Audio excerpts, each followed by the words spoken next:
আসসালামু আলাইকুম ওয়া রাহমাতুল্লাহি ওয়া বারাকাতুহু। প্রিয় দর্শক, আজ আমরা জানব এক মহামূল্যবান রাত সম্পর্কে, শবে বরাত।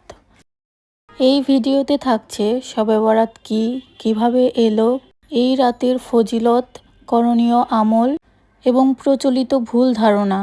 চলুন শুরু করি ইনশাল্লাহ। চলুন জেনে নিই শবে বরাত কি। শবে বরাত ফার্সি শব্দ। শব মানে রাত, বরাত মানে মুক্তি, নাজাত, ক্ষমা।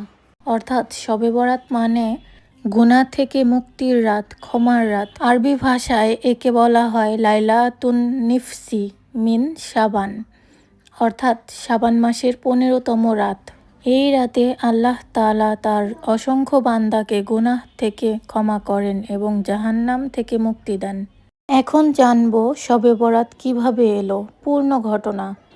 রাসূল সাল্লাল্লাহু আলাইহি ওয়াসাল্লাম বলেছেন, আল্লাহ তাআলা শাবান মাসের মধ্যরাতে তার সৃষ্টির দিকে দৃষ্টি দেন এবং সবাইকে ক্ষমা করে দেন, তবে দুই শ্রেণীর মানুষ ছাড়া। ইবনে মাজাহ, তিরমিজি। সাহাবীরা জিজ্ঞেস করলেন, হে আল্লাহর রাসূল সাল্লাল্লাহু আলাইহি ওয়াসাল্লাম, তারা কারা?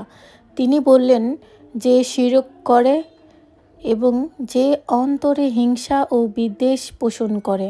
অর্থাৎ এই রাতে আল্লাহ তাআলা প্রায় সবাইকে ক্ষমা করেন, কিন্তু শিরককারী ও হিংসুক ব্যক্তি এই ক্ষমা থেকে বঞ্চিত হয়। এই কারণেই এই রাতকে বলা হয় শবে বরাত, মুক্তির রাত। হযরত আয়েশা রাদিয়াল্লাহু আনহা এর বর্ণিত ঘটনা।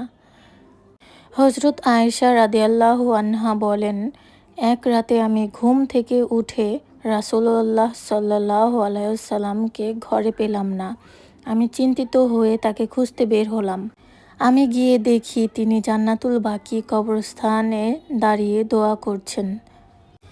তিনি রাসূল সাল্লাল্লাহু আলাইহি ওয়াসাল্লাম বললেন, এই রাতে আল্লাহ তাআলা আসমানের নিকটবর্তী স্থানে অবতরণ করেন এবং বনী কালব গোত্রের ভেড়ার লোমের সংখ্যার চেয়েও বেশি মানুষকে ক্ষমা করেন।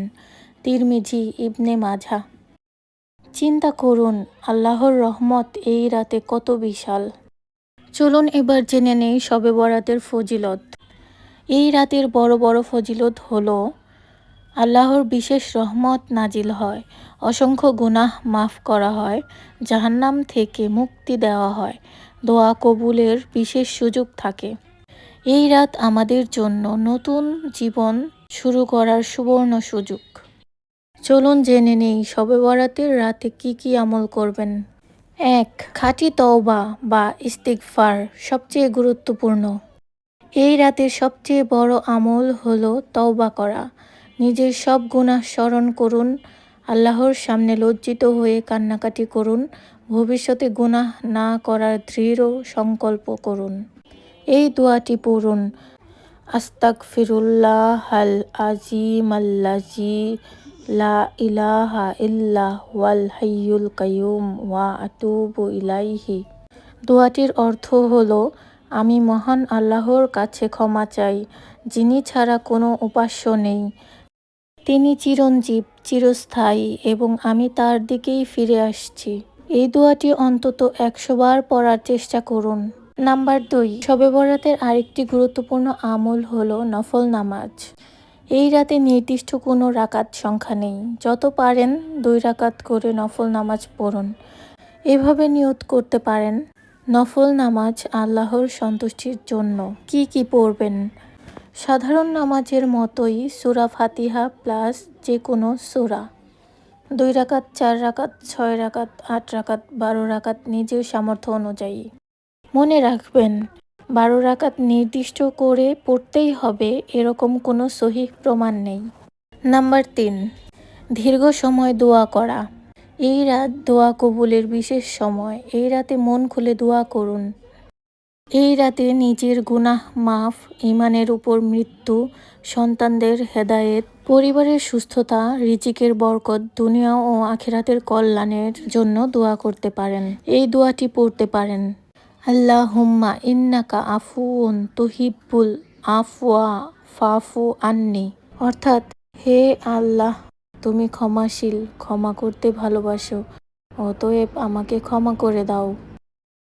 নাম্বার 4, বেশি বেশি দরুদ শরীফ পড়া। রাসূল সাল্লাল্লাহু আলাইহি সাল্লামের উপর দরুদ পড়া সবসময়ই উত্তম, কিন্তু এই বরকতময় রাতে আরও বেশি ফজিলতপূর্ণ। অন্তত 100 বার দরুদ শরীফ পড়ুন। নাম্বার 5, কুরআন তেলাওয়াত। এই রাতে কুরআন পড়া অত্যন্ত ফজিলতপূর্ণ।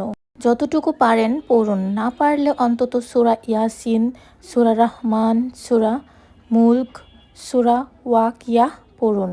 নাম্বার 6, বেশি বেশি জিকির করা, যেমন সুবহানাল্লাহ, আলহামদুলিল্লাহ, আল্লাহু আকবার, লা ইলাহা ইল্লাল্লাহ প্রত্যেকটি 33 বার অথবা 100 বার পড়ুন।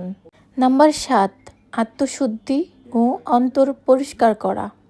এই রাতে হিংসা, বিদ্বেষ, অহংকার, রাগ, ঘৃণা সব মন থেকে বের করে দিন। যাকে কষ্ট দিয়েছেন ক্ষমা চান, যিনি কষ্ট দিয়েছেন তাকে ক্ষমা করে দিন, কারণ হিংসুক ব্যক্তি এই রাতের ক্ষমা থেকে বঞ্চিত হয়। নাম্বার 8, পরদিন রোজা রাখা। 15 শাবান। রাসূল সাল্লাল্লাহু আলাইহি সাল্লাম শাবান মাসে বেশি বেশি রোজা রাখতেন, তাই শবে বরাতের পরদিন নফল রোজা রাখা অত্যন্ত ফজিলতপূর্ণ।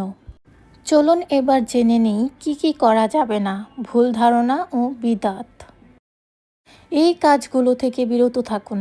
12 রাকাত বা নির্দিষ্ট বিশেষ নামাজ মনে করে পড়া, আতশবাজি ফোটানো, হালুয়া রুটি উৎসব বানানো, কবরস্থানে মেলা বসানো, বিশেষ করে দল বেঁধে এমন আমল করা যার সহিহ প্রমাণ নেই। ইসলাম সহজ ও বিশুদ্ধ আমল চায়, বিদাত নয়। এই রাতে আমাদের শিক্ষা দেয় গুনাহ ছেড়ে ফিরে আসা, হিংসা বিদ্বেষ অহংকার ত্যাগ করা, অন্তর পরিষ্কার করা, আল্লাহর দিকে নতুনভাবে যাত্রা শুরু করা। আজ যদি আমরা খাঁটি তওবা করি, আল্লাহ আমাদের জীবন বদলে দিতে পারেন। হে আল্লাহ, এই বরকতময় রাতে আমাদের সকল গুনাহ মাফ করে দিন, আমাদের অন্তর পরিষ্কার করে দিন, আমাদের জীবন ইসলামের আলোয় সাজিয়ে দিন। আমিন। ভিডিওটি ভালো লাগলে লাইক দিন, শেয়ার করুন এবং ইসলামিক ভিডিও পেতে চ্যানেল সাবস্ক্রাইব করুন। আসসালামু আলাইকুম ওয়া রাহমাতুল্লাহি ওয়া বারাকাতুহু।